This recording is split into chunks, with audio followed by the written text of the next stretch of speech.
হাতে যখন সময় কম থাকে, মাংস খেতে হবে, তখন আমি চটজলদি যে রেসিপিটা করি সেই রেসিপিটাই আজকে আপনাদের সাথে আমি শেয়ার করব। আমি 2 কেজি মাংস নিয়েছি, আর এই যে তাতে আমি দিয়ে দিচ্ছি 4 চামচ রসুন। একটু রসুনটা বেশি করে দিতে হবে, তাহলে কিন্তু এর টেস্টটা বেশ ভালো আসবে। তো রসুনটা দেওয়ার পরে আমি এই যে দিয়ে দিচ্ছি এখন 1.5 চামচ আদা বাটা। এটা আমি পেস্ট করে নিয়েছি। তো আর এর সাথে আমি দিয়ে দিচ্ছি 4 চামচ জিরাটা আমি দিয়ে দেখতেই পাচ্ছেন। আর এর মাংসটায় মশলাটা একটু বেশি হলে কিন্তু ভালোই লাগে, আর এটি কিন্তু খুবই টেস্টি। যত সুন্দরভাবে এটিকে মশলা দিয়ে মাখানো হবে ততই ভালো লাগবে। 1 চামচ পরিমাণ দিয়ে দিচ্ছি হলুদ, আর 1 চামচ দিচ্ছি আমি লাল মরিচের গুঁড়া। আর এই তো দিয়ে দিলাম আমি সমস্ত প্রকার গরম মশলা, আর 2 কাপ পরিমাণ দিয়ে দিয়েছি আমি তেল। তো দিয়ে এটা কিন্তু আমি মাখিয়ে মাখিয়ে রান্না করব। আমি চটজলদি যে রান্নাটা করা যায় সেই রান্নাটাই করব। এই ফাঁকে আমি দিয়ে দিলাম কিন্তু 4 চামচ পরিমাণ পেঁয়াজ।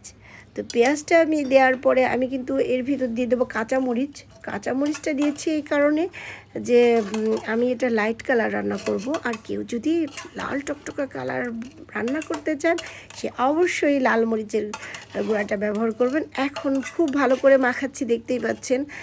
এই মাখানোটা এত ভালোভাবে মাখাতে হবে যাতে করে সব মশলাগুলো মাংসের ভিতর ঢুকে যায়। যেহেতু এটা আমি কষিয়ে রান্না করছি না, এটা আমি মেখে রান্না করছি, সেহেতু এটার মাখানোটা যেন খুব ভালো হয় সেদিকে খেয়াল রাখতে হবে। তো দেখতেই পাচ্ছেন আমি খুব ভালোভাবে মাখাচ্ছি। এটা খুব সুন্দরভাবে মাখানো হয়ে গেলে এখন আমি এর ভিতর দিয়ে দেবো গরম পানি। আমি তার আগে এই যে দিয়ে দিচ্ছি পেঁপেটা দিচ্ছি একটু, এটা সিদ্ধ হতে তাড়াতাড়ি হেল্প করবে। আর এই যে আমি স্বাদ মতো লবণ, আর দিয়ে দিলাম আলু। যেহেতু আলুটা পরে দেওয়ার চান্স থাকবে না, আমি প্রেশার কুকারেই রান্না করব, সেহেতু আমার আলুটা এখনই দিতে হবে। তো এই যে খুব সুন্দরভাবে মাখিয়ে নিচ্ছি। আমি 2 কেজি পরিমাণ মাংস নিয়েছিলাম, তো তার ভিতর আমি সব কিছুই পরিমাণ মতো আমি পছন্দ মতো যেভাবে রান্না করি, যেভাবে পছন্দ করি সেভাবেই দিয়েছি। এটা কিন্তু খুব ভালো লাগে খেতে। তো এই পর্যায়ে আমি দিয়ে দিচ্ছি গরম পানি।